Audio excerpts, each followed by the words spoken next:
दुश्मनी सिर्फ इस्लाम ना है, दुश्मनी सिर्फ इस्लाम के साथ है और कोई मकसद नहीं। और क़याम पाकिस्तान से लेके अब तक तकरीबन 1100 पर्चे गुस्ताखाने रसूल के खिलाफ दर्ज हुए हैं।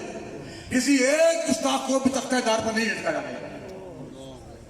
और हुजूर के गुलाम नामूस रिसाल के मुहाफिज गाजी मुमताज हुसैन काजी को भी तख्तेदार पर लटकाया गया। अलावा जी और भी बहुत सारे अज़ाइम पोशीदा हैं जो हुकूमत पाकिस्तान करना चाह रही है। और गुस्ताखों के लिए खुली छुट्टी। आसिया चूड़ी अगर आप ऐसे तख्तेदार पर लटकाया होगा ना, चूड़ी जड़ी होन बकवास कर रही इंडिया इन्हें बकवास नहीं करनी। रसूल की एक सजा, सरकार से जुदा, सरकार से जुदा।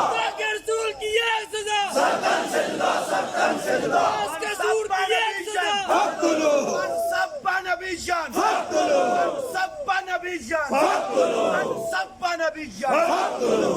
बोलो बोलो क्या चाहिए? गुस्ताखे नबी का सजा चाहिए। और मैं पूरी उम्मत की तर्जुमानी करते हुए वो लोग, वो पाकिस्तानी मुसलमान जो इस वक्त इंडिया में मौजूद हैं, उनको मैं ये पैगाम देना चाहता हूँ पूरी उम्मत की तरफ से, पूरी उम्मत की तर्जुमानी करते हुए वो मुसलमान जो पाकिस्तानी इंडिया में मौजूद हैं, उनके लिए पैगाम ये है कि ये गुस्ताखा जो बकवास कर रही है इसके लिए सुन लो।